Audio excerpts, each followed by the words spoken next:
कहानी का ये तीसरा भाग देखने से पहले इसके पहले दोनों भाग अवश्य देखें। अगली सुबह उसी फ्लैट में धरा सबसे पहले तैयार हुई। उसने देखा कि कल के सामान में एक फोन भी है जिसे मानव ही लेकर आया था। परिणीता, प्रथम और मानव तीनों के ही नंबर उसमें पहले से सेव थे। धरा को समझ ही नहीं आ रहा था कि वो क्या करे, कहाँ से शुरू करे। कभी वो अकेली रही ही नहीं, हमेशा परिणीता होती थी उसके साथ। कुछ सोचकर उसने अपना फोन निकाला और परिणीता का नंबर डायल कर दिया। जोधपुर के महल के दूसरे हिस्से में जिसे होटल बना दिया गया था, परिणीता वहां पार्टी के साथ मीटिंग कर रही थी। उस होटल में वेडिंग फंक्शंस होने थे जिसके लिए वो पार्टी खास राजकुमारी से मिलना और मीटिंग करना चाहती थी। उसका फोन रिंग होते ही कट गया क्योंकि फ्लैट में धरा ने फोन को रिंग होते ही डिस्कनेक्ट कर दिया था। उसने गहरी सांस ली और आंखें बंद कर ली। फिर वो खुद से बोली, मम्मा सुन रही है ना? I am not gonna go back. अब से आपकी अम्बर धरा हो गई है। थैंक्स मम्मा, मुझे मामा सा मामी सा जैसा परिवार देने के लिए। कुछ सोचकर वो उठी और अपना मोबाइल उठाकर अपने रूम में चली गई। उसने कल मानव के दिए हुए फेक डॉक्यूमेंट्स निकाले जिनमें सिर्फ नाम बदला गया था। बैग को बेड पर पटक कर वो बाथरूम में गई। उसने अपना बड़ा सा वार्डरोब खोला तो वार्डरोब में एलईडी लाइट्स जल उठी। तरह तरह के शूज, सैंडल्स और कपड़े थे। दूसरे वार्डरोब में एक्सेसरीज, परफ्यूम और भी जाने क्या क्या था। धारा ये सब देखकर समझ गई कि उसे किडनैप करने की प्लानिंग बहुत पहले से की गई थी। उसने वार्डरोब से एक ऑलिव ग्रीन कलर की टी शर्ट निकाली और व्हाइट जींस निकाल कर पहन ली। कुछ देर में वो बाहर आई। उसने अपनी पीठ पर ब्राउन लेदर बैग डाला हुआ था। उसने एक बार फ्लेट को देखा और फिर बाहर चली गई। बाहर जाते ही उसकी नजर बराबर वाले फ्लेट पर पड़ी। दरवाजा लगा था। धारा ने सिर झटका और बाहर चली गई। तभी उसका फोन बज उठा। एक पल के लिए वो चौंक गई, लेकिन फिर उसने स्क्रीन पर फ्लैश होते नाम को पढ़ा। प्रथम की कॉल थी। लिफ्ट की तरफ चलते हुए उसने फोन कान से लगा लिया। दूसरी तरफ महल नुमा यूनिवर्सिटी में बैठे प्रथम ने कहा, और धरा जी कैसा है आपका पहला दिन? धरा ने जवाब दिया, अभी तो कुछ नहीं, पास ही के म्यूजिक इंस्टीट्यूट जा रही हूँ। उसकी आवाज बहुत धीमी और दबी हुई थी। प्रथम बोला, धरा। फिर उसने आगे कहा, क्यों टेंशन ले रही हो यार, सब ठीक ही है। और जो भी हुआ उसमें तुम्हारी तो कोई गलती नहीं है ना? परी, मानव और मेरा किया हुआ है सब कुछ, तो तुम क्यों गिल्टी फील कर रही हो? धरा ने कहा, क्योंकि यहाँ बात सिर्फ मेरी आज़ादी की नहीं हो रही है प्रथम। तुम लोग इतना बड़ा स्टेप ले चुके हो। जानते हो जिस दिन मैं लौटूंगी उस दिन कितने सवाल उठेंगे? कहते हुए उसकी आवाज तेज हो गई। अगर किसी को जरा सी भी खबर हो गई कि इन सब में तुम तीनों शामिल हो तो क्या होगा? मामा सा और बाबा सा के बीच मेरे भागने की वजह से बात कितनी बिगड़ जाएगी। प्रथम बोला, ये सब सोचना हमारा काम नहीं था धरा। We are friends. तुम्हारी लाइफ स्पॉइल होने वाली थी। तुम उस लड़के से शादी कर रही थी जिसे जानती भी नहीं हो, देखा भी नहीं है तुमने उसे। धरा बोली, तो क्या हुआ प्रथम, इससे क्या होता है? हाँ ठीक है, माना मैं नहीं जानती हूँ उसे, लेकिन इसका मतलब ये तो नहीं हुआ ना कि वो लड़का बुरा होगा। प्रथम यूनिवर्सिटी के कैंपस से पार्किंग की तरफ जाते हुए बोला, जाने तो धरा, हमारा जो होना होगा होकर ही रहेगा, but still we don't have any regret. हम तीनों आगे भी यही करेंगे अगर जरूरी हुआ तो। यह सुनकर धरा गुस्से में फोन काट कर लिफ्ट से बाहर निकल गई। वो ग्राउंड फ्लोर पर थी। वहां उसकी नजर एक 9-10 साल के गोलू मोलू से लड़के पर पड़ी। बच्चा गोरा चिट्टा था और उसने शॉर्ट्स पहने हुए थे। हाथों में बैडमिंटन का रैकेट था। तभी एक उसी की हम उम्र बच्ची स्कर्ट में भागते हुए आई, लेकिन वो वही टाइल्स पर फिसल गई। ये देखते ही धरा दौड़कर उसके पास गई। बच्ची रो रही थी। धरा ने उसे उठाकर वहां पर लगी बेंच पर बैठा दिया। तभी वो मोटा लड़का भी भागते हुए उन दोनों के पास आया। धरा ने बच्चे से पूछा, तुम ठीक हो? बच्ची रोए जा रही थी। उस मोटे लड़के ने कहा, लावण्य क्या हुआ? लावण्य ने रोते हुए कहा, भैया ये देखो खून निकल रहा है। कहते हुए उसने अपना छिला हुआ घुटना दिखा दिया।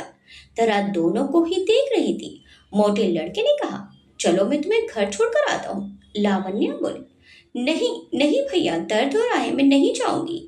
लड़का बोला, मैं तुम्हें अपनी पीठ पर उठाकर ले जाऊंगा, दर्द नहीं होगा इससे, चलो। लावण्य ने खुद को बेंच से चिपका दिया, मानो मोटा बच्चा अभी उसे जबरदस्ती उठा के ले जाएगा।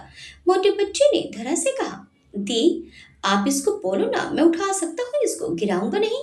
धरा काफी देर से दोनों को देख रही थी। उसे याद आया बचपन में परिणीता भी बहल के गलियारों में दौड़ते हुए गिर जाती थी और फिर वो भी उसे पीठ पर उठा लेती थी। धरा ने बच्चे से कहा, अगर गिर गई तो और ज्यादा लग जाएगी ना, तुम इसकी मम्मा को बुलाओ। बच्चे ने एक बार लावण्य को देखा और चुप हो गया। धरा देख रही थी कि उसका चेहरा उतर गया है। धरा ने पूछा, क्या हुआ, मम्मा डांटेंगी? बच्चे ने नाव में सिर हिला दिया और बोला, मम्मा नहीं है हमारी। धरा उन दोनों बच्चों को देखती रही और बच्चे चुपचाप एक दूसरे को समझाने लगे। धरा ने पूछा, कहाँ है तुम दोनों का घर? बच्चे ने जवाब दिया, हम दोनों 6th फ्लोर पर रहते हैं। इतना बोलकर उसने फिर से कहा, दी आप इसको घर छोड़ दो ना प्लीज। धरा ने लावण्य को गोद में उठाया और फिर से बिल्डिंग के अंदर चल दी।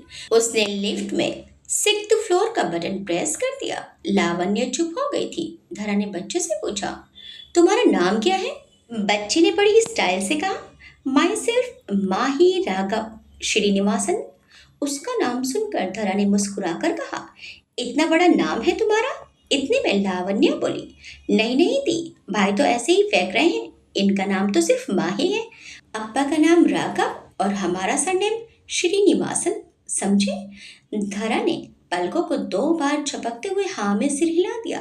धरा बच्चों के साथ 6th फ्लोर के एक बड़े फ्लैट में गई। बिल्कुल उसी के फ्लैट जैसा बड़ा और शानदार था। उसने कॉल बेल बजाई तो अंदर से एक मेड ने दरवाजा खोला।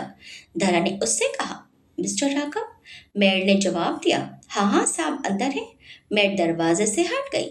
माई, धरा और लावण्य तीनों अंदर चले गए। अंदर जाते ही माही ने कहा, अप्पा अप्पा देखो छोटी को चोट लगी है अप्पा। हाथों में डोसा बैटर और एप्रिन पहने एक सांवले रंग के 30-35 के लगभग उम्र वाला आदमी खड़ा था। उसने व्हाइट शर्ट और ग्रे लोअर पहना हुआ था। उसने धरा को देखते ही पूछा, आप? धरा ने छोटी को सोफे पर बिठाया और बोली, ये नीचे खेलती हुई गिर गई थी, मैं इसे यहाँ तक छोड़ने आई थी। इतनी देर में माही फर्स्ट एड ले आया था। राघव बोला, आप बैठिए मैं अभी आता हूँ। कुछ देर में वो हाथ धोकर आया। उसने धरा को पानी देते हुए कहा, थैंक्स फॉर ब्रिंगिंग हर। धरा ने ना में सिर हिलाया और बोली, कोई बात नहीं। इतने में माही ने कहा, दी आप नए आए हो क्या? मैंने तो कभी देखा ही नहीं आपको। राघव भी धरा को देखने लगा तो धरा बोली, हाँ कल ही आई हूँ। राघव बोला, आपका नाम जान सकता हूँ? धरा ने जवाब दिया, धरा धरा सिंह। धरा बेधयानी में अपना पुराना नाम बताने जा रही थी, मगर सही समय पर वो संभल गई। उसने मन में कहा, यहाँ रुकना ठीक नहीं है, कहीं कुछ मुंह से निकल गया तो गड़बड़ हो जाएगी। वो एकदम से राघव से बोली, ठीक है अब मैं चलती हूँ, actually I am getting late. Raghav ने हाँ में सिर हिलाया तो वो जल्दी से बाहर निकल गई। धरा नीचे आ चुकी थी मगर उसे समझ नहीं आ रहा था क्या करे। महलों में तो काफिलों के साथ चलती थी, कभी एक आम जिंदगी जी ही नहीं पाई थी वो। धरा उन चमचमाती गलियों से निकलकर मेन रोड तक आ गई। उसने अपने फोन का जीपीएस ऑन किया और संयुक्ता म्यूजिक यूनिवर्स तक की लोकेशन लगाई। धरा जहां पर थी वहां से काफी दूर था। धरा ने गहरी सांस ली और आंखें भर ली और अपने मन में कहा, यू आर सो डम। धरा। वो अपने होठों को गोल करके सांसें अंदर बाहर खींचने लगी। तभी उसका फोन बज उठा। उसने देखा मानव का कॉल है। वो उठाना नहीं चाहती थी उसका फोन, लेकिन कुछ जरूरी हो सकता है समझकर उसने कॉल पिक कर ली। फोन उठाते ही मानव बोला, मॉर्निंग मिस। धरा ने जवाब नहीं दिया तो वो फिर से बोला, हेलो धरा, आर यू देयर? हेलो, धरा बोली, बोलो। इतना कहकर वो चारों तरफ देखने लगी। मानव बोला, यार ये क्या बात हुई? Can't you sound sweet to me? Dhara ने फोन दूसरे कान पर लगाया और बैग में कुछ टटोलते हुए बोली, I can but I want. कहते हुए वो रोड क्रॉस करके दूसरी तरफ जाने लगी।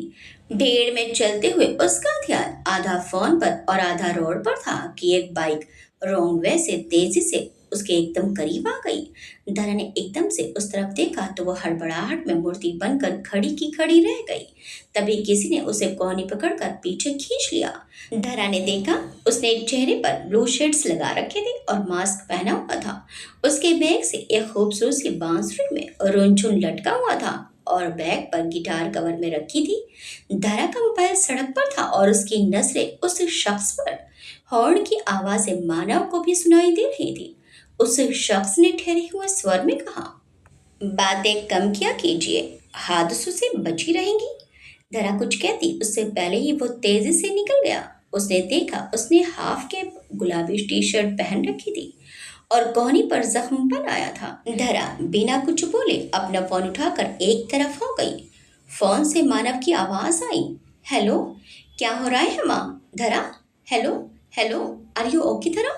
धरा बोली, कुछ नहीं, वो यहाँ पर थोड़ी ज्यादा भीड़ है, मैं तुम्हें सुन नहीं पाई, जरा फिर से बोलो। मानव बोला, मैं कह रहा था कि तुम्हारे बैग में मेरा डेबिट कार्ड है। ये सुनते ही धरा ने तुरंत कहा, मुझे नहीं चाहिए। उसकी बात सुनकर मानव बोला, सुन तो लो देवी, जब तक तुम्हें जॉब नहीं मिलती यू कैन यूज दैट, बाद में मुझे वापस कर देना, ठीक है? धरा ने जवाब दिया, Manav, I think I should clear, तुम मेरी हेल्प मत किया करो, अब तक जो किया उतना एहसान बहुत है तुम सबका। अगर मुझे कुछ चाहिए भी होगा तो मैं प्रथम से कह दूंगी, you don't need to worry at all. इतना कहकर उसने फोन काट दिया। तभी एक ऑटो से सवारी उतरी तो धरा उस ऑटो के पास गई। उसमें एक बुजुर्ग ड्राइवर थे। धरा ने उन्हें फोन दिखाया और बोली, अंकल, इस एड्रेस तक जाएंगे क्या? उस बुजुर्ग ने धरा को देखा और फोन को देखने लगा, फिर मीटर डाउन कर दिया। उन्होंने कहा, चलेंगे मैडम। धरा मुस्कुराते हुए अंदर बैठ गई। उन्होंने ऑटो आगे बढ़ा दी और फिर बोले, नहीं आए हो मैडम? धरा का ध्यान पूरी तरह से फोन में था तो वो सुन ही नहीं पाई। उसने सामने देखा और कहा, जी कुछ कहा आपने? ऑटो वाले अंकल ने फिर से कहा, आप मुंबई में नहीं आई हो? तो धरा बोली, हाँ हाँ अंकल, मैं यहाँ नहीं हूँ। ऑटो वाले ने कहा, इसीलिए तो मैं देखते ही समझ गया था। धरा उन्हें अजीब नजरों से देखने लगी। उन्होंने आगे कहा, वो आपने मेरे को एड्रेस दिखाया ना तो मैं समझ गया कि आप नहीं हो, लेकिन मैडम अगली बार से ऑटो में बैठो तो इतना मासूम चेहरा मत रखना, और ये तो पूछना ही मत कि ऑटो जाएगी या नहीं। धरा ने उनकी अजीब सी बातों को 2 पल सोचा और फिर पूछा, क्यों क्यों नहीं पूछूं? वो बोले, मैडम ये मुंबई है, मुंबई, इधर आए दिन लोग गायब हो जाते हैं, जिनमें ज्यादातर वो होते हैं जो नए हों, और आपके चेहरे से लगा ही था कि आप मुंबई को नहीं जानती। अब मेरे को ही देखो, आप मेरे से बात कर रही हो, अगर मैं आपको कहीं और ले गया तो? नक्शे पर नजर रखो मैडम, नक्शे पर। धरा ने बाहें सिकोड़ कर उन्हें देखा। उसने अपनी मुट्ठी बांधी और मन में कहा, काम डाउन धरा, काम डाउन। तभी ऑटो वालों ने फिर से कहा, मैं बस बच्चे समझकर समझा रहा हूँ मैडम, मेरे से डरिए मत, और अपने आजू बाजू देखिए, सिक्योरिटी हेल्पलाइन नंबर चिपके हुए हैं, अपने फोन में डाल लीजिए, मुंबई पुलिस आपकी सेवा में रहेगी। दया ने अपने आसपास देखा तो वहां कई सारे हेल्पलाइन नंबर थे। वो बोले, एक बात कहूँ अंकल? ऑटो वाले ने सामने सिर हिला दिया तो धरा बोले, आप इन सिक्योरिटी नंबर के साथ अपना नंबर भी लगा दीजिए, आप जैसे लोगों की जरूरत है लड़कियों को। ऑटो वाले चिढ़कर बोले, भलाई का जमाना नहीं रहा है मैडम, अगर मैं ऐसा करूंगा तो लोग मुझे ही गलत समझेंगे कि मैं लोगों को बहला रहा हूँ, इसलिए दूर से ही भलाई भली। धारा सिर्फ मुस्कुरा दी। बाकी के पूरे रास्ते वो चुप ही रही और नक्शे को याद करती रही। कुछ देर में ऑटो एक बहुत ही खूबसूरत घर के सामने रुकी। बेहद दूर तक फैला गार्डन जिनमें हर उम्र के बच्चे थे। तारा ने पैसे देने के लिए जेब में हाथ डाला तो उसे याद आया कि उसके पास कैश कार्ड नहीं है। उसने पूछा, कार्ड चलेगा? ऑटो वाले ने स्वाइप मशीन उसके सामने कर दी। तभी ऑटो वाले की नजर उसके मेहंदी लगे पीले हाथों पर पड़ी, जिसमें खूबसूरत सोने, हीरे और मोती जड़ित कंगन और लाल धागा था। उसने एक बार धरा के चेहरे पर देखा और फिर उसके गले में। शायद सोच रहे होंगे कि लग तो दुल्हन ही रही है, लेकिन सिंदूर मंगलसूत्र कुछ नहीं। फिर उन्होंने अंदाजा लगाया और बोले, मैडम शादी के पहले लड़कियां घर से बाहर नहीं निकला करती, ध्यान रखिए। इतना कहकर वो चले गए। धरा अपने हाथ के कंगन को देखती रही। अचानक उसे याद आया, महल में कामनी काकिसा ने उसे एक कंगन बांधा था और उन्होंने कहा था कि अंबर, इस कंगन को हमेशा बांधे रखिएगा जब तक कि जय इसे खुद न खोले। आपके और उनके रिश्ते को बांधने की पहली ऋण है जिसे वही चुकाएंगे। धरा ने अपना सिर झटका और फिर खुद से कहा, नहीं मत सोचो ये सब, मत सोचो धरा। वो बड़बड़ाते हुए अंदर चली गई। वहां हिंदी के बड़े बड़े अक्षरों में SMU लिखा था। 3D ब्लैक और व्हाइट रंग से उस 2 मंजिला घर के ऊपर संयुक्त म्यूजिक यूनिवर्स लिखा था। धरा ने मोबाइल को जेब में डाला और अंदर चली गई। एक तरफ बच्चे वायलिन प्रैक्टिस कर रहे थे और एक लड़की उन्हें सिखा रही थी। एक तरफ टीनेजर्स घास पर जहां तहां बैठे गिटार बजा रहे थे और उनके पास एक लड़की खड़ी थी। धरा मुस्कुराकर आगे बढ़ गई। वो सीधा ऑफिस की तरफ चल पड़ी। उसने देखा गेट पर मिस वर्मा लिखा था। धरा ने दरवाजे पर नॉक किया लेकिन अंदर से कोई आवाज नहीं आई। उसने फिर से नॉक किया लेकिन अब भी आवाज नहीं आ रही थी। कुछ सोचकर वो गेट खोलकर अंदर चली गई। वहां कोई नहीं था। सामने टेबल और उसके दोनों तरफ चेयर्स लगी थी। पीछे की दीवार पर एक लड़की के चेहरे की मुस्कुराती हुई तस्वीर लगी थी जिसमें उसके मोती से चमकते दांत और खूबसूरत चेहरा था। तस्वीर बड़ी थी जिसके आसपास कई सारे सर्टिफिकेट लगे थे। टेबल के दाईं तरफ खिड़की थी जहां से गार्डन दिख रहा था और बाईं तरफ 2-4 गिटार स्टैंड रखे थे। तभी धरा के पीछे से आवाज आई, जी कहिए। धरा ने पलट कर देखा तो तस्वीर वाली लड़की खड़ी थी। लड़की मुस्कुरा रही थी। धरा बोली, मैं यहाँ ज्वाइन करना चाहती हूँ, वैकेंसी है। लड़की ने मुस्कुराकर कहा, ये म्यूजिक यूनिवर्स है मिस, यहाँ हर किसी के लिए जगह है, आप बैठिए। दोनों आमने सामने बैठे थे। लड़की बोली, by the way I am Riya Verma, यहाँ की टीचर और मैनेजर, आपकी तारीफ। धरा बोली, धरा सिंह। रिया ने मुस्कुराते हुए कहा, आप अपने सर्टिफिकेट साथ लाइए। एक्चुअली यहाँ सभी बेस्ट टीचर्स ले गए हैं ताकि स्टूडेंट्स को बेहतर और बेहतरीन तक पहुँचा सकें। क्वालिफिकेशन ज़रूरी है। I hope you understand. धरा उसे देख रही थी। वो बोली, वो मैं। रिया मुस्कुराते हुए देखी जा रही थी। तभी धरा ने फिर से कहा, माफ़ कीजिएगा मगर मेरे पास सर्टिफिकेट नहीं है। ये सुनते ही रिया की मुस्कुराहट गायब हो गई। उसने कहा, आपको यहाँ म्यूजिक सीखने आना है या सिखाने? धरा ने जवाब दिया, मैं यहाँ जॉब के लिए आई हूँ। तो रिया बोली, मिस धरा, बिना क्वालिफिकेशन के आपको हम कैसे रख लें? बच्चों के पेरेंट्स हमारे इंस्टीट्यूट में अपने बच्चों को भेजते हैं यहाँ के टीचर्स की वजह से। अगर हम ऐसे ही किसी को रख लेंगे तो आप समझ रही हैं ना। धरा ने कुछ नहीं कहा। उसे कभी किसी से कुछ मांगना पसंद नहीं था और ना वो किसी चीज के लिए एक बार से ज्यादा कहती थी। धरा रिया के पीछे लिखे संयुक्त म्यूजिक यूनिवर्स को बड़े गौर से देखने लगी। उसे देखकर उसने मन में ही कहा, मम्मा, आपका नाम और आपका शौक दोनों ही है यहाँ। मुझे इसी जगह जॉब करना है मम्मा, प्लीज हेल्प मी। वो सोच ही रही थी कि रिया की आवाज उसके कानों में पड़ी। मिस धरा, now everything is straight so please you may. वो उसे घुमा फिरा कर जाने को कह रही थी। धरा बेमन से उठी और बाहर चली गई। अंबर होकर कभी भी उसके साथ ऐसा तो नहीं हुआ था कि उसे कोई जाने के लिए कह सके। खुद रघुवीर जी में भी ये हिम्मत नहीं थी, लेकिन धरा बनकर उसे सब कुछ सुनना ही था। वो दरवाजे के बाहर गई ही थी कि राघव उसके सामने था। राघव धरा को देखकर मुस्कुरा दिया। सांवले रंग में भी वो काफी गजब का दिखता था, मानो साउथ मूवी का नायक हो। उसने पूछा, आप यहाँ? धरा बोली, मुझे यहाँ कुछ काम था, लेकिन आप यहाँ कैसे? राघव ने कहा, यह इंस्टीट्यूट मेरा ही है। इतना कहकर उसने फिर एक बार अंदर देखा और बोला, हो गया आपका काम? इतना कहकर राघव ने धरा के हाथों में फाइल देखी और वो थोड़ा बहुत समझ रहा था कि शायद वो वहां जॉब के लिए आई है। धरा ने नाम में सिर हिलाते हुए कहा, नहीं। राघव उसे आगे कहने के लिए देख रहा था, मगर धरा चुप रही तो वही बोल पड़ा, अच्छा अंदर आइए। धरा बोली, इट्स ओके मिस्टर श्रीनिवासन, आप जाइए। राघव ने थोड़ा जिद भरे स्वर में कहा, चलिए मिस धरा। रिया अपने कैबिन में कुछ फाइल में बिजी थी। राघव के आते ही वो उठ गई। रिया ने धरा को देखा और फिर राघव से बोली, गुड मॉर्निंग सर। राघव ने सिर हिलाया और बोला, क्या काम था इन्हें? उसने सीधा सरल जवाब दिया, सर, ये जॉब के लिए आई थी बट इनके पास ना तो कोई सर्टिफिकेट है और ना ही एक्सपीरियंस, इसलिए मैंने। इतना सुनते ही राघव थोड़ा गंभीर स्वर में बोला, रिया, ये कोई कोऑपरेटिव या आईटी इंडस्ट्री नहीं है। ये मेरा संगीत के लिए छोटा सा कंट्रीब्यूशन है। म्यूजिक के लिए एक्सपीरियंस या सर्टिफिकेट की जरूरत नहीं है। ये तो दिल से निकलता है। ऐसे कागजों के टुकड़ों पर टैलेंट जज मत किया करो। रिया बोली, लेकिन सर, हम बच्चों को बेहतर तब बना पाएंगे जब वो बेहतर सीखेंगे। वो आगे कुछ कहती इससे पहले ही राघव बोला, और वो तब होगा जब हम अच्छे टीचर्स को रखेंगे, ना कि रैंक होल्डर्स को।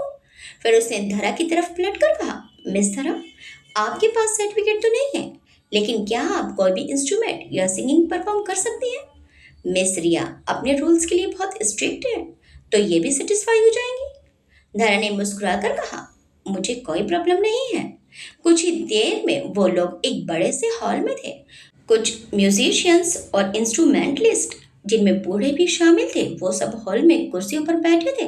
तभी रिया ने अपने बगल में बैठी एक बच्ची से कहा, आपके सर कहाँ हैं? इतने में राघव बोला, वेरी सी निकी। धरा, रिया और बाकी सब भी निक्की को देख रहे थे। उस 8 साल की बच्ची ने जवाब दिया, देयर ही इज। कहते हुए उसने हॉल के बड़े से दरवाजे की तरफ इशारा किया। गुलाबी हाफ कैप टी शर्ट पहने और कोहनी के ऊपर सफेद पट्टी बांधे, कंधे पर गिटार कवर जिसमें जरा बांसुरी बाहर झांक रही थी, लटकाए हुए सीधे उन्हीं की तरफ चला आया। राघव ने आते ही सबको इशारा किया। सब बैठ चुके थे और हॉल में बिल्कुल अंधेरा हो रखा था। धरा के ऊपर स्पॉटलाइट पड़ी। धरा पियानो के पास बैठी थी और उसके कान से होते हुए होठों के पास एक माइक आ रहा था। पहले पियानो प्ले किया और फिर गाया, तुझसे नाराज नहीं जिंदगी, हैरान हूं मैं, हैरान हूं मैं, तेरे मासूम सवालों से परेशान हूं मैं, परेशान हूं मैं। इतना गाकर उसने फिर से पियानो बजाई, लेकिन उसी के साथ अचानक एक और धुन उठी। बजाते हुए धरा की नजर धुन की तरफ उठ गई। वही हल्की गुलाबी टी शर्ट वाला लड़का था जो अपनी गिटार को साथ में प्ले कर रहा था। रिया उस लड़के से कुछ कहने जा ही रही थी, लेकिन राघव ने उसे रोक लिया। जीने के लिए सोचा ही नहीं, दर्द संभालने होंगे। जीने के लिए सोचा ही नहीं, दर्द संभालने होंगे। मुस्कुराए तो मुस्कुराने के कर्ज उतारने होंगे। मुस्कुराओ तो कभी तो लगता है जैसे होठों पर कर्ज रखा है। तुझसे नाराज नहीं जिंदगी, हैरान हूं मैं, हैरान हूं मैं। उसने इतना गाया और फिर कुछ सेकंड की पियानो ट्यून के साथ गाना खत्म किया। उधर किसी कुर्सी पर बैठा वो लड़का भी रुक चुका था। धरा की आवाज ऐसी थी मानो इस गीत का असल वर्जन उसी ने गाया होगा। सब बंद कर रह गए थे उसके 1.5 मिनट की परफॉर्मेंस में। सब खामोश होकर धरा को देखने लगे और धरा एकटक उनके चेहरे को देख रही थी। उसने अपने मन में कहा, मम्मा, इतना खराब बजाया था क्या? तभी वो छोटी सी बच्ची जोर से तालियां बजा उठी। उसके तालियां बजाते ही बाकी सब मानो होश में आए हों। बाकी सबने भी जोर से तालियां बजा दी। धरा ने राहत की सांस छोड़कर सबको देखा और मुस्कुरा उठी, मगर उसकी नजर अब भी उस लड़के पर थी जिसने गिटार बजाई थी। मगर वो अंधेरे में खड़ा था, इसलिए उसका चेहरा साफ नहीं दिखा। राघव रिया से बोला, मिस रिया, अब तो आपको कोई दिक्कत नहीं है ना? रिया उस लड़के को देख रही थी और फिर वो थोड़े रूखेपन से बोली, जब आपने मन बना लिया है तो मैं क्या कह सकती हूँ। उसने इतना कहा और उस लड़के को घूरते हुए उड़ती सी नजर धरा पर डालकर चली गई। राघव बाकी सबसे बोला, आप सबका धन्यवाद जो अपने समय से आप इन्हें सुनने आए। मैं आप सभी का और समय नहीं लूंगा, अपनी क्लासेस में जा सकते हैं। सब मुस्कुराकर वहां से चले गए। निक्की और वो लड़का अब भी वहीं थे। धरा भी उसकी तरफ आई। अब जाकर धरा ने उसे देखा था। उसे कुछ जाना पहचाना ही लगा। राघव बोला, मिस धरा, आप वाकई कमाल गाती हैं। इसके बाद पहला कोई देखा है जो इतना रियल गा सकता है। धरा मुस्कुराकर बोली, thank you mister Srinivasan. Raghav ने नाम से रिलाते हुए कहा, राघव कह सकती हो, हम फ्रेंड्स हैं राइट? धरा ने उसे अजीब नजरों से देखा। उसकी आंखें कह रही थी कि हम दोस्त कब हुए? राघव ने उसकी आंखें पढ़ ली और जवाब दिया, अच्छा ठीक है, दोस्त है नहीं तो अब बन जाते हैं। उसकी बात सुनकर धरा ने मुस्कुराकर उससे हाथ मिलाया। इतने में बच्ची बोल पड़ी, मैम, मुझे भी आपका दोस्त बनना है। धरा ने उससे भी हाथ मिलाया और बोली, जी बिल्कुल निकी, आप भी मेरी दोस्त हो। तभी वो लड़का बोल पड़ा। और मैं? धरा लड़के को देखने लगी और फिर उसने राघव को देखा। तो राघव मुस्कुराकर बोला, ये है इस इंस्टीट्यूट के प्रिंस चार्मिंग वीर कुंवर और मेरा दोस्त। इसने भी बस कुछ समय पहले ज्वाइन किया है। धरा आंखें सिकोड़कर उसे देख रही थी। शायद वो याद करना चाहती थी कि उसने उसे कहाँ देखा है। उस लड़के यानी कि वीर ने फीकेपन से कहा, मेरे चेहरे पर कुछ लगा है क्या? धरा बोली, वैसे तो ये पॉसिबल नहीं है, लेकिन फिर भी क्या हम पहले मिल चुके हैं? वीर ने मुस्कुराकर हाँ में सिर हिला दिया। उसने अपनी पट्टी बंधी बाजू धरा को दिखाते हुए कहा, सुबह आप बाइक से टकराते हुए बची थी। आपको बचाने वाला मैं ही था। धरा को याद आया कि उसकी वजह से उस शख्स को चोट आई थी। ओह आई एम सॉरी, मेरी वजह से आपको चोट लग गई, धरा ने कहा। तो वीर ने मुस्कुराकर अपना हाथ आगे बढ़ा दिया और बोला, सॉरी से काम नहीं चलेगा, दोस्ती करनी पड़ेगी। धरा भी उसकी बात सुनकर हल्का सा मुस्कुरा उठी और फिर उससे हाथ मिला लिया। इतने में राघव बोला, वीर, धरा को उसकी क्लासेस और इंस्टीट्यूट दिखा दो। इतना कहकर वो निक्की की तरफ झुका और बोला, और आप निक्की क्लास में जाओ, वरना आपकी मम्मी से बात कर ले। निक्की ने सिर घुमाकर वीर को देखा और बोली, वीर देखो मुझे धमका रहे हैं। वीर बोला, अरे कोई नहीं धमका रहा है आपको, चलो हम आपकी नई टीचर को उनकी क्लास दिखा देते हैं। निक्की ने थम्स अप किया और उसके साथ चल दी। बिल्डिंग में क्लासेस थी, मगर सारे स्टूडेंट्स बाहर गार्डन में बैठकर सीख रहे थे। काफी बड़ा गार्डन था और दूसरी तरफ जंगल था। गार्डन में स्प्रिंकलर चल रहे थे और पानी की बूंदें हरी छोटी घास पर ठहरी हुई थी। मिट्टी से सौंधी सौंधी खुशबू भी उठ रही थी। वीर बोला, आपको सिर्फ पियानो प्ले करना आता है या और भी कुछ बजाना जानती है? निक्की दोनों के बीच चल रही थी। धरा बोली, ऑलमोस्ट सब कुछ बजा लेती हूँ अपार्ट फ्रॉम फ्लूट। वीर ने मुस्कुरा दिया। तभी निक्की गीली घास की वजह से फिसलने लगी और संभलने के लिए उसने धरा की टी शर्ट पकड़ ली। धरा का बैलेंस बिगड़ने लगा, लेकिन बेध्यानी में उसने वीर की बाजू पकड़ ली। धरा ने सीधी खड़े होकर निक्की के हाथ को कस के पकड़ लिया। उसने अपनी कीचड़ में सनी जूतियां देखी और फिर मुंह बिगाड़ कर कहा, यह कीचड़। फिर उसने धरा को देखा और बोली, सॉरी मिस, वो मैं फिसल गई थी। वीर की नजर धरा के हाथ पर पड़ी। उसमें मेहंदी लगे होने के साथ कंगन बंधा था और कंगन भी साधारण नहीं, हीरे मोती जड़े थे उसमें।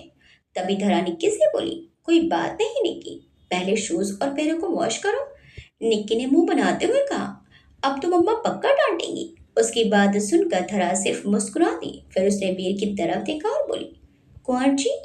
वीर उसके इस तरह से कहने पर उसे देखता ही रह गया। धरा फिर से बोली, कुंवर जी, वॉशरूम कहाँ है? वीर से झटक कर एक तरफ चल दिया तो धरा भी निक्की को गोद में उठाकर उसके पीछे चलने लगी। दूर खड़ी रिया की नजर किसी से बात करते हुए भी धरा और वीर पर जमी थी। बिल्डिंग के अंदर वीर ने एक दरवाजे की तरफ इशारा किया। धरा उसे अचानक से चुप देख कर सोचती रह गई और निक्की को गोद में उठाए हुए अंदर ले गई।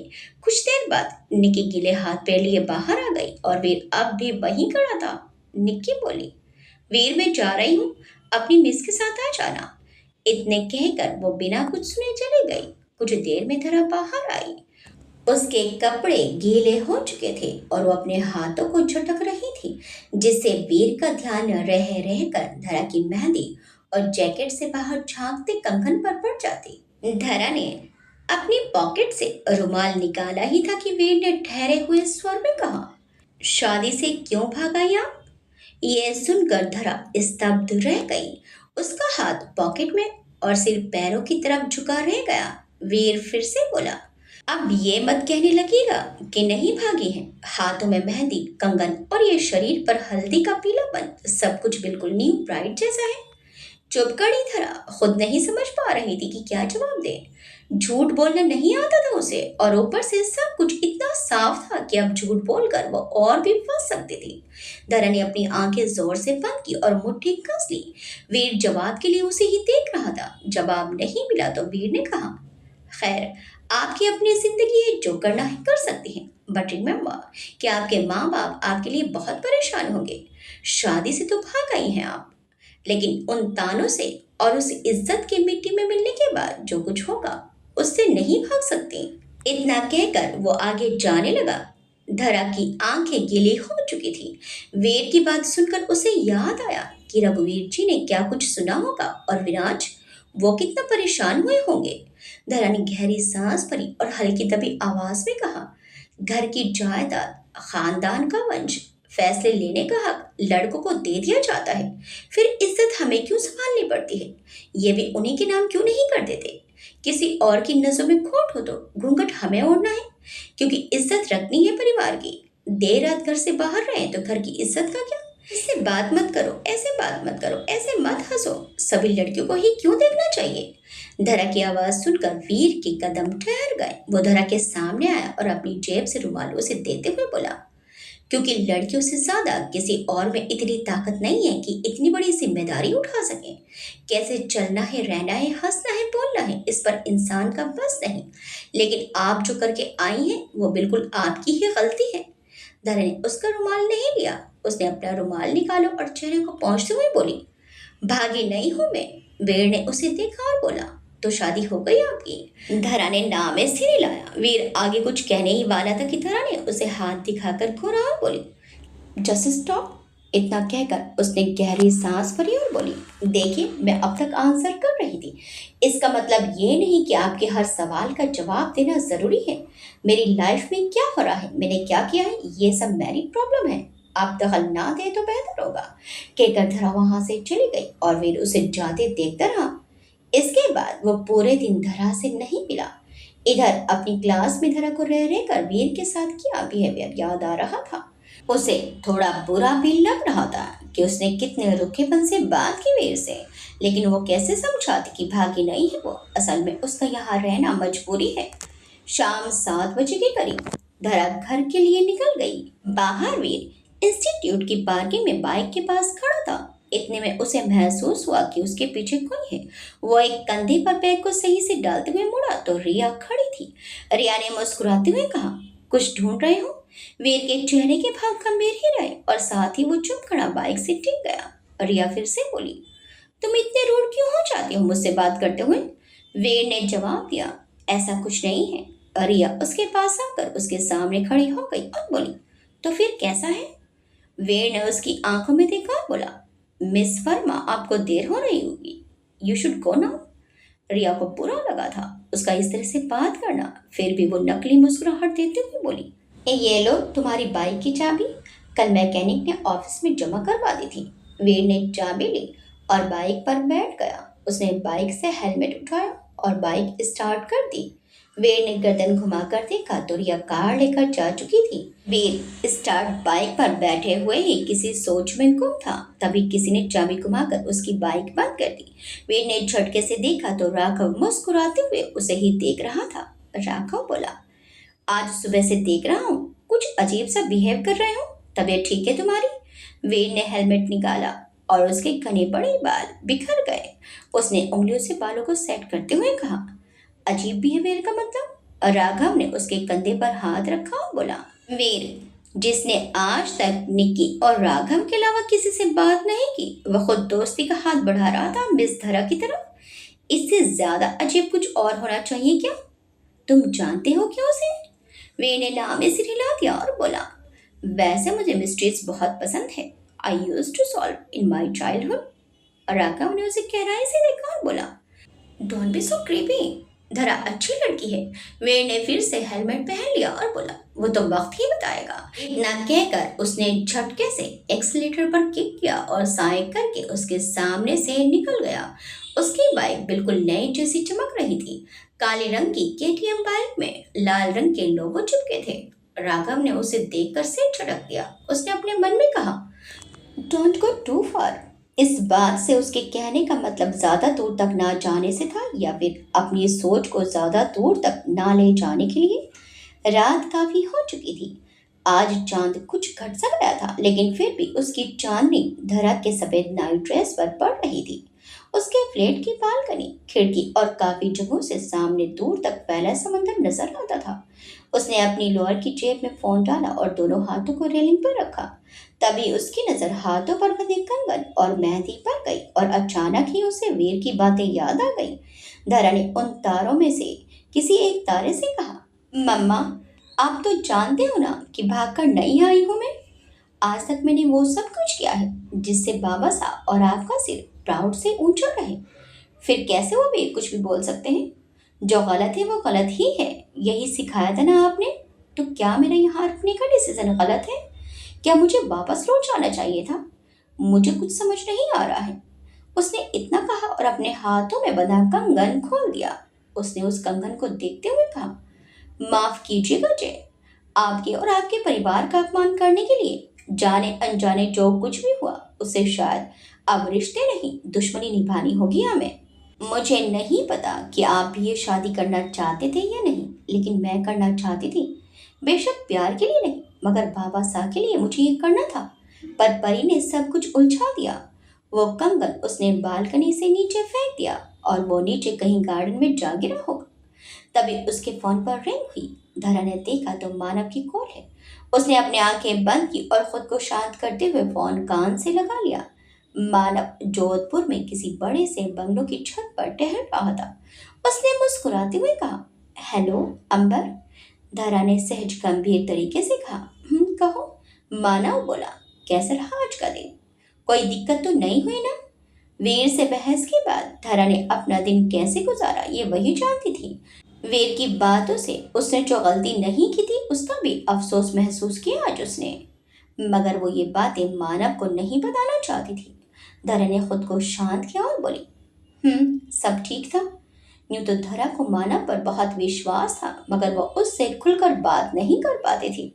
शायद इसकी वजह थी मानव के मन में धरा के लिए वो भावनाएं जो धरा साफ साफ देख सकती थी। परिणीता के कहने पर वो चाहे उसे टाल देती थी, लेकिन असल में वो अनजान नहीं थी मानव की फीलिंग से। मानव ने महसूस किया कि अंबर कुछ उदास है। उसने पूछा, अंबर, कुछ हुआ है क्या? यू आर साउंडिंग लो। धरा बोली, कुछ नहीं, बस यही सोच रही थी कि बाबा साहब और विराज भाई साहब अब भी मुझे ढूंढ रहे होंगे। ये सुनते ही मानव की मुस्कुराहट गायब हो गई और वो बोला, वो तुम्हें नहीं, सिर्फ और सिर्फ राजकुमारी अंबर सूर्यवंशी को ढूंढ रहे हैं। और अब तुम धरा हो, समझी? धरा ने जवाब दिया, कुछ दिनों के लिए मैं धरा हो सकती हूँ मानव, मगर जो मैं हूँ वो तुम नहीं बदल सकते। मानव ने चिढ़ते हुए कहा, तो क्या तुम महल की उन मोटी मोटी दीवारों में ही घुटना चाहती हो? Not at all. ये तुम भी बहुत अच्छे से जानती हो कि जब से संयुक्ता आंटी गुजरी है तब से तुम उस महल से दूर होना चाहती हो, आजादी से। धरा ने उसे टोका, मर्जी से। मानव उसकी बात सुनकर रुका तो धरा ने आगे कहा, बाबा साहब की मर्जी से जाना चाहती थी मैं, भागना नहीं। मानव बोला, कोई फर्क नहीं पड़ता। धरा ने थोड़े ऊंचे स्वर में कहा, एंड आई विश कि तुम्हें कभी कोई फर्क ना पड़े। उसने इतना कहा और फोन काट दिया। दूसरी तरफ मानव ने गुस्से में एक लात हवा में मारी और अपने बालों में उंगली फंसाकर चिल्ला उठा। धरा मुड़कर रूम में जाने लगी, तभी उसे फिर से बांसुरी की धुन सुनाई पड़ी। उसके कदम बालकनी में ही थम गए और वो पलटकर उस पड़ोस वाली बालकनी में देखने लगी। बांसुरी की धुन जरा कुछ हटके थी।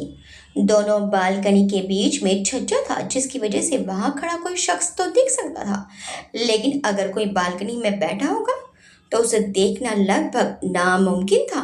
छज्जे पर घास लगी थी और उस घास के नीचे वॉल डेकोरेशन में लाल और हरी एलईडी लाइट्स चल रही थी, जिससे ये घास और भी खूबसूरत लग रही थी। धरा फिर से रेलिंग पर टिक कर खड़ी रही। उसने अपने पैरों की उंगलियों पर उठकर देखना चाहा कि कौन बजा रहा है, लेकिन फिर भी उसे दिखा नहीं। कुछ देर पहले परेशान खड़ी धरा अपनी परेशानियां भूलकर बस बांसुरी में खो गई थी।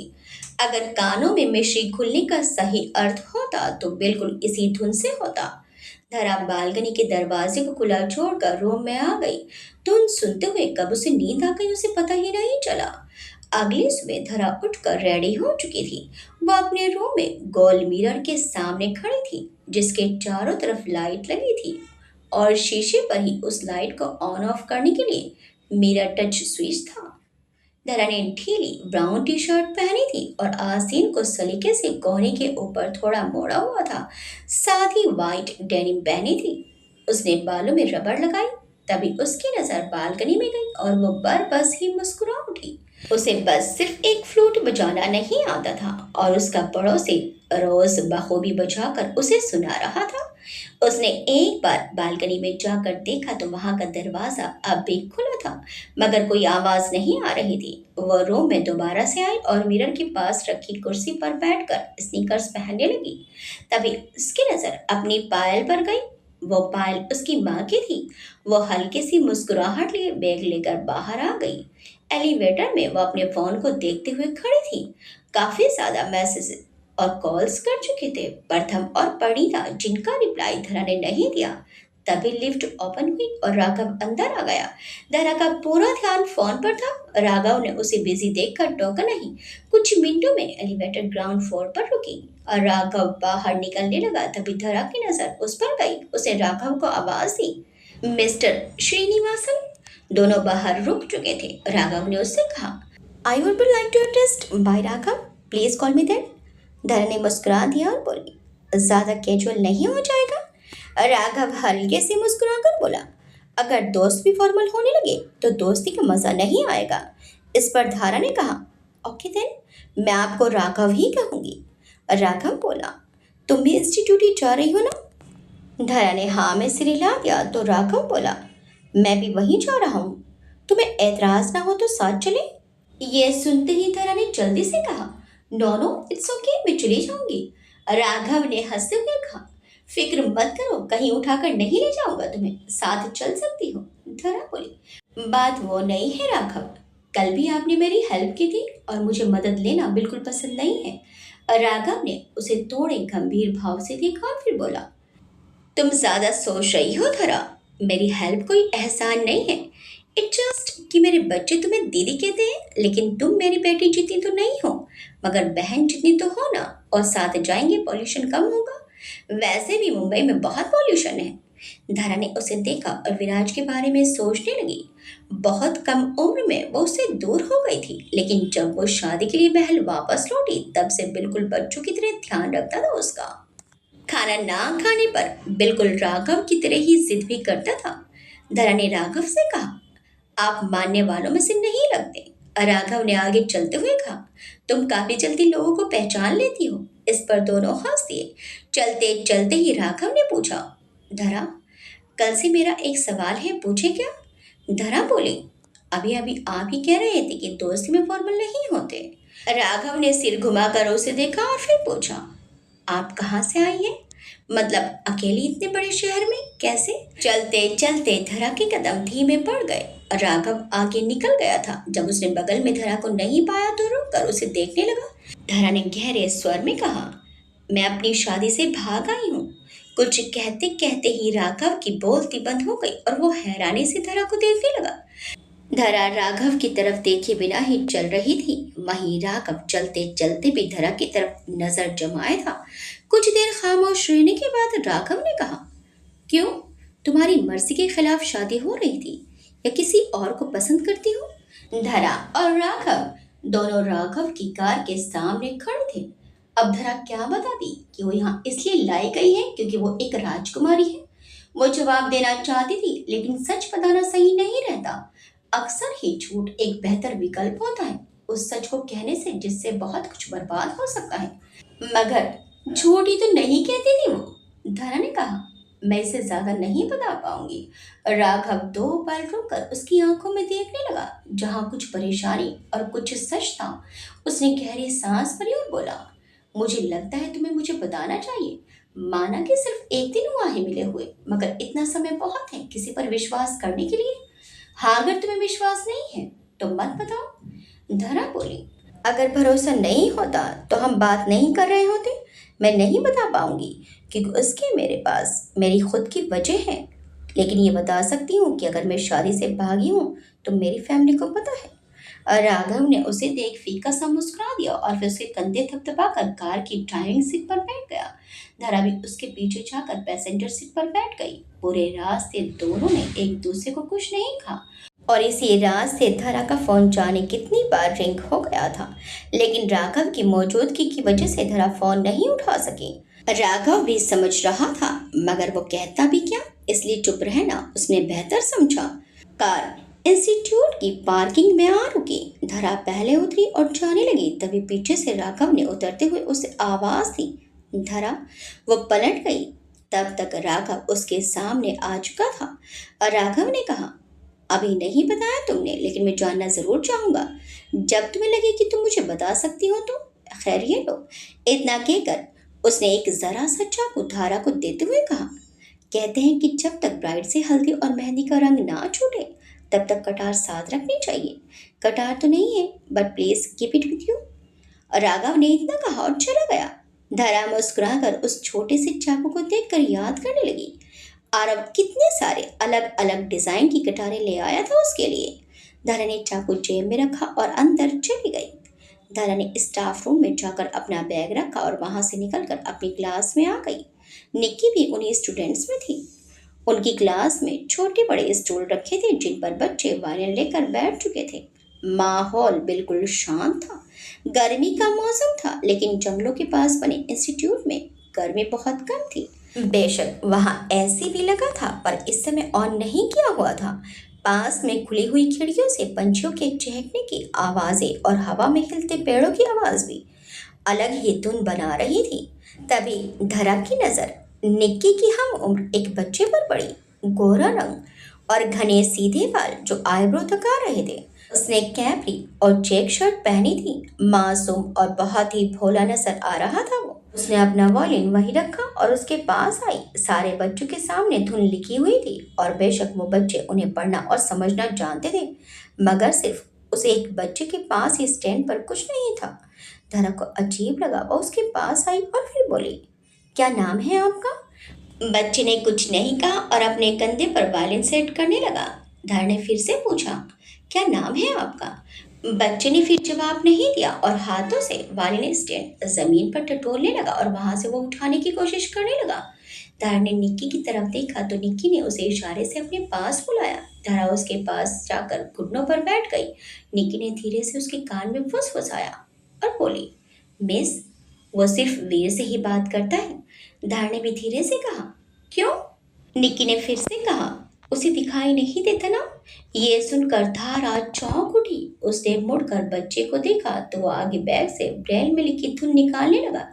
धरा दूर से उसे देख रही थी। कुछ देर में उनकी क्लास खत्म हो गई। धरा का सारा ध्यान उस बच्चे पर था। बेल बजते ही बच्चे ने अपने बैग से व्हाइट स्टिक निकाली और उसे खोलकर अपना बैग कंधे पर लटका लिया। धरा दरवाजे पर खड़ी उसे देख रही थी। तभी उस बच्चे का बैग स्कूल से अटक गया और वो गिरने को हुआ। धरा जल्दी से उसकी तरफ लपकी। बच्चे की स्टिक छूट गई थी। वो गिरता उससे पहले ही धरा ने उसे पकड़ लिया। बच्चा बोला, वीर। धरा ने उसे स्टूल पर बैठाया और बोली, नहीं, मैं वीर नहीं हूँ। इतना सुनते ही बच्चा चुप हो गया। धरा बोली, नाम नहीं बताओगे मुझे?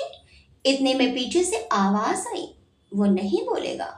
आवाज सुनते ही बच्चा बोला, वीर। वीर बच्चे के पास आया और उसकी स्टिक उसके हाथों में पकड़ा दी। वीर ने बच्चे से पूछा, ठीक हो तुम? उसने नाम में सिर घुमाया और बोला, मैं गिर गया था। वीर ने उसके हाथ साफ किया और बोला, सॉरी, मैं लेट हो गया ना। बच्चा उठा और स्टिक लेकर चलने लगा। धारा ने जाते हुए वीर से कहा, कुंवर जी। वीर पलट गया और बच्चा भी रुक गया। धारा ने पूछा, क्या नाम है इसका? वीर ने सपाट जवाब दिया, उसे से पूछ लीजिए। धरा ने बच्चे को देखा, मगर वो जानती थी कि वो नहीं बताएगा। वीर उसकी खामोशी को समझ रहा था, इसलिए वीर ने ही जवाब दे दिया, अभय। धरा ने नोटिस किया था कि वीर कल सुबह की तरह बात नहीं कर रहा है और वजह वो अच्छे से जानती थी। वीर फिर से जाने के लिए मुड़ा तो धरा ने उसे एक बार और टोक दिया, सुनिए। वीर और अभय फिर से रुके। धरा बोली, कल के लिए सॉरी कहना था। वीर के चेहरे पर हल्के सी मुस्कुराहट छू कर गुजर गई। उसने एक नजर अभय को देखकर कहा, मुझे और अभय को ट्रीट दे दीजिए अपनी सॉरी के बदले। धरा भी ये सुनकर मुस्कुरा दी। वो दोनों चलने लगे। धरा ने अभय से पूछा, अभय, आप क्या खाएंगे? अभय ने कुछ नहीं कहा और स्टिक को बीच में लाल रंग की टाइल्स के सहारे लगाकर चलने लगा। धरा ने भी अब गौर किया था कि कॉरिडोर में सफेद टाइल्स के बीच में लाल रंग की पतली टाइल्स लगी हुई है जो थोड़ी उठी हुई थी। जवाब ना मिलने पर धरा चुप हो गई। वीर ने हल्के से कहा, जब उसे विश्वास हो जाएगा तब जवाब देने लगेगा वो। तब तक वेट करिए। दरा ने पलकें हाँ में झपका दी। कॉरिडोर में दूर खड़ी रिया उन्हें देख रही थी। उसके चेहरे से पता लगाया जा सकता था कि उसे धरा और वीर का साथ होना जरा भी नहीं पाया। वो तीनों कॉरिडोर से मुड़े और रिया की तरफ ही बढ़ने लगे। रिया ने पास से गुजरती हुई धरा से कहा, आप कहीं जा रही हैं? धरा ने जवाब दिया, जी। रिया ने वीर को देखा और फिर धरा से रुखे स्वर में बोली, कल ही ज्वाइन किया है ना आपने, वो भी बिना डिग्री के, और आज ही आप बाहर चली? इस तरह का एटीट्यूड रखेंगे आप इंस्टीट्यूट में? धरा उसे सुनकर कुछ पल हैरान रह गई, मगर फिर उसने रिया की बात पर गौर किया तो जो भी उसने कहा काफी हद तक सही था। लेकिन क्या उसे ये जॉब सिर्फ राघव के कहने से मिली है? और उस परफॉर्मेंस का क्या? धरा को बुरा लगा था रिया की बातों का, मगर फिर उसने इग्नोर कर दिया। धरा ने वीर से कहा, क्या हम कभी और चलें? वीर ने बेहद शांति से पलके और सिर हाँ में झुका दिया और बहुत ही हल्के से मुस्कुरा दिया। धरा घुटनों पर बैठकर अभय के बालों को उंगलियों से ठीक करते हुए बोली, सॉरी, पर नेक्स्ट टाइम पक्का चलेंगे, बाय।